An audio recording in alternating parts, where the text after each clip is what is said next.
Eu queria tanto dizer uma coisa para vocês, mas eu não consigo entender, eu não consigo saber o que eu penso. O que eu penso talvez não importe tanto, o que eu sinto eu não consigo entender o que eu sinto. Saudações, Leandro Zen, bem-vindos ao Mantra Cultural.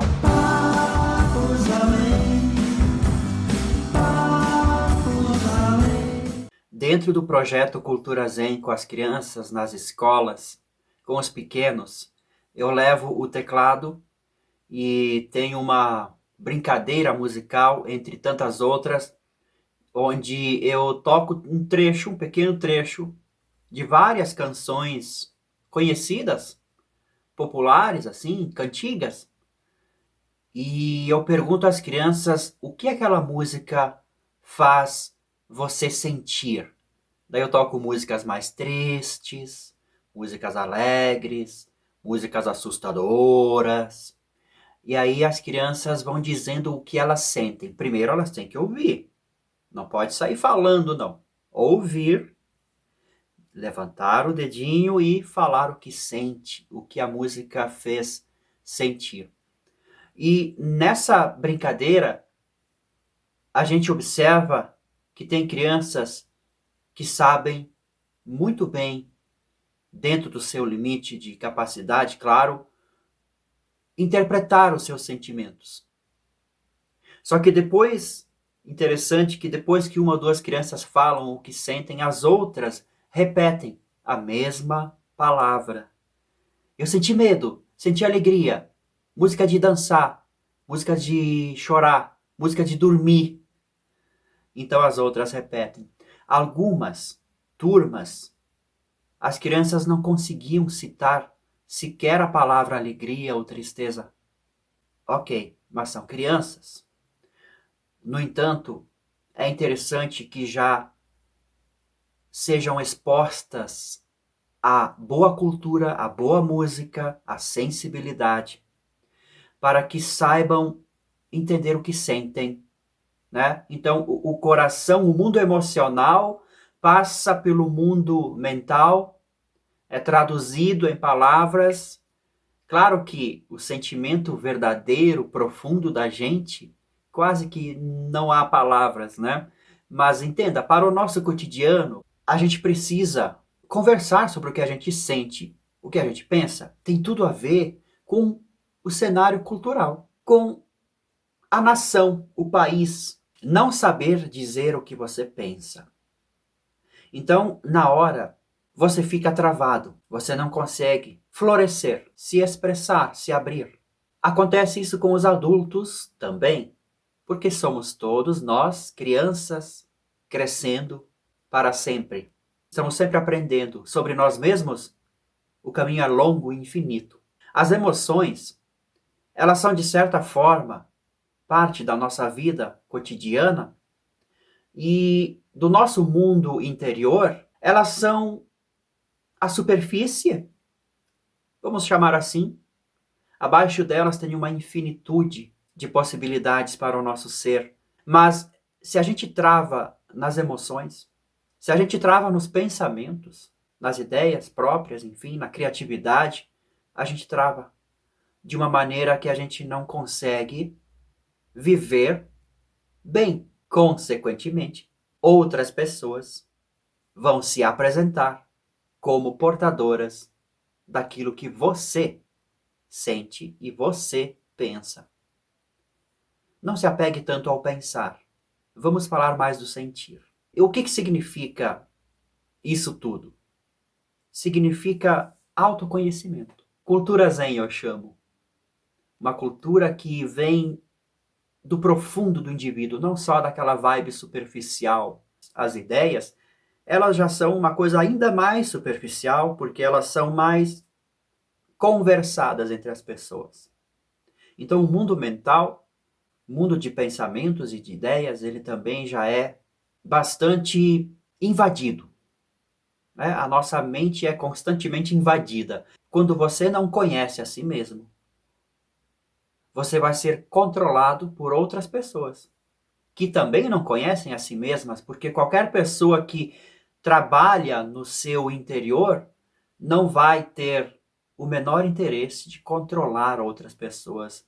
Então você vê que a sociedade é feita, se a gente deixar assim à vontade, a ignorância toma conta da nossa mente e pessoas ignorantes vão tomando conta, tomando espaço de tudo, inclusive o espaço interior da gente.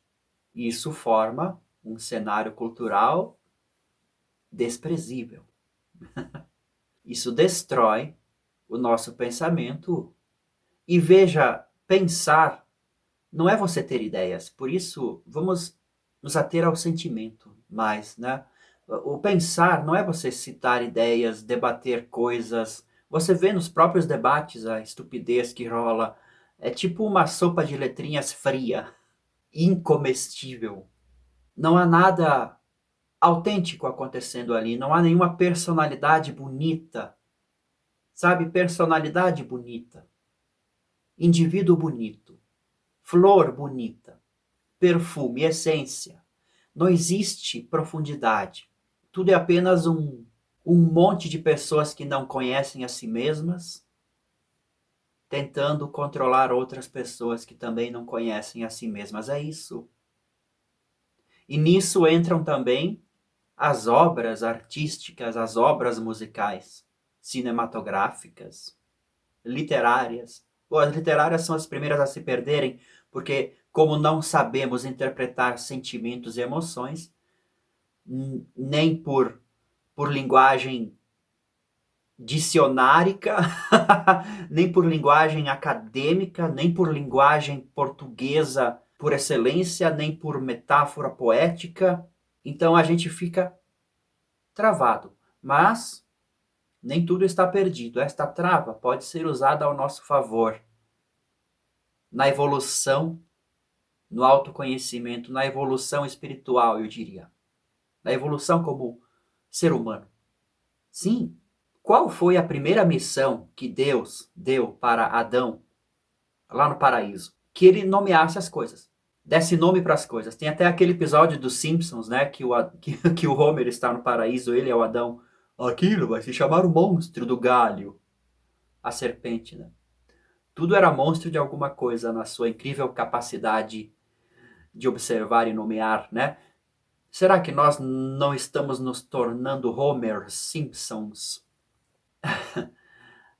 Aqui mesmo no canal da Mantra Cultural, em vídeos anteriores, eu tenho falado mais sobre a cultura Zen em si, a sabedoria oriental, a sabedoria, a filosofia não dualista, que eu me inspiro bastante nessa vibe. E um dos exercícios de meditação é justamente não dar nome para as coisas, né? Deus perguntou, dê nome às coisas, e você não dá. Você fica em silêncio. Você faz dessa pergunta de Deus, desse pedido de Deus, uma forma de perceber a tamanha importância do silêncio. Talvez Deus queira isso. Dê nome às coisas. Você precisa prestar atenção nas coisas. E nesta atenção você não fala nada, você só observa. Então, um dos exercícios de meditação é não dar nome para as coisas, porque com o passar do tempo a gente vai dando nome para as coisas. Ah, aquilo é só uma flor. Ah, aquilo são só comunistas. Istas, aquilo são istas, aquilo são istas, aquilo são estes, aquilo são issos. E tudo fica pré-determinado no mundo mental apenas. Superficial. Aí que está a sopa de letrinhas intragável, incomível. Se a gente nos aprofundar nos nossos sentimentos, nas nossas emoções, a gente já vai ficar sem palavras. Por quê? Porque a gente está prestando atenção e não estamos sabendo o que é que está acontecendo. E isso é bom. Isso é bom. Mas é bom quando a gente mantém o silêncio e a observação. Só depois vêm as palavras, as metáforas, as possibilidades de compartilhar isso que eu estou sentindo e pensando. Então, este momento de silêncio, de profundidade é muito bom. A arte boa, saudável, é aquela que te proporciona esses momentos de observação, de atenção, de não entendimento, de autodescoberta interior, né? Caso contrário, a gente vai ficar ouvindo o que o outro vai dizer primeiro e vamos repetir como papagaios. Quando você é pequeno, criança, em fase de aprendizagem, isso é bonito, isso é um caminho da aprendizagem, mas você percebe o tão perigoso é isso? Não pense nas crianças agora, pense em você mesmo. Você tem que se permitir essa vulnerabilidade de atenção plena para se conhecer melhor, para viver melhor, conviver melhor, fazer um contexto cultural, social melhor. Ou você acha que um salvador vai vir lhe dizer o que você pensa e o que sente? Tem sido assim? Artistinhas têm falado tudo o que você precisa pensar e dizer e fazer? Não tem sido assim? Então, se você não perceber esse primeiro degrau da evolução do autoconhecimento, você vai suprimir o seu ser cada vez mais. E isso vai gerar uma nação inteira suprimida por décadas. E a ignorância vai se instalar como uma casca dura, casca grossa. E entenda, isso não é nada pessoal. Isso é um condicionamento humano. É como se a mente humana fosse uma nuvem, uma tempestade. O céu está nublado. É preciso clareza. É preciso observação, consciência, silêncio, observação para clarear esse céu. No momento em que a gente repete o que os outros dizem por nós, nós perdemos o nosso centro, né? Nós somos uma falsa personalidade. Os literatos vão dizer é falta de leitura, mas também se você olhar profundamente, é uma supressão, é uma trava. Você não precisa conhecer o dicionário para expressar os seus sentimentos. Você precisa apenas se permitir expressar naturalmente com as palavras que você já sabe, com as ideias que você já tem em sua cabeça. É daí que surgem as letras de música, as obras de arte estranhas, as mensagens bonitas, diferentes. Você juntou uma frase tipo varal de arco-íris, jardim de camomila, papos além. O que significa isso tudo? O que te faz sentir? Estamos chamando tudo de monstro do galho. Precisamos de mais silêncio. Talvez as coisas nem tenham um nome. É daí que vem a beleza, a criatividade, a verdade. A gente precisa observar o mundo todo com muita atenção para saber o que a gente sente. Mas muito cuidado. Todo mundo está dizendo o que você deve sentir. Até o próximo vídeo.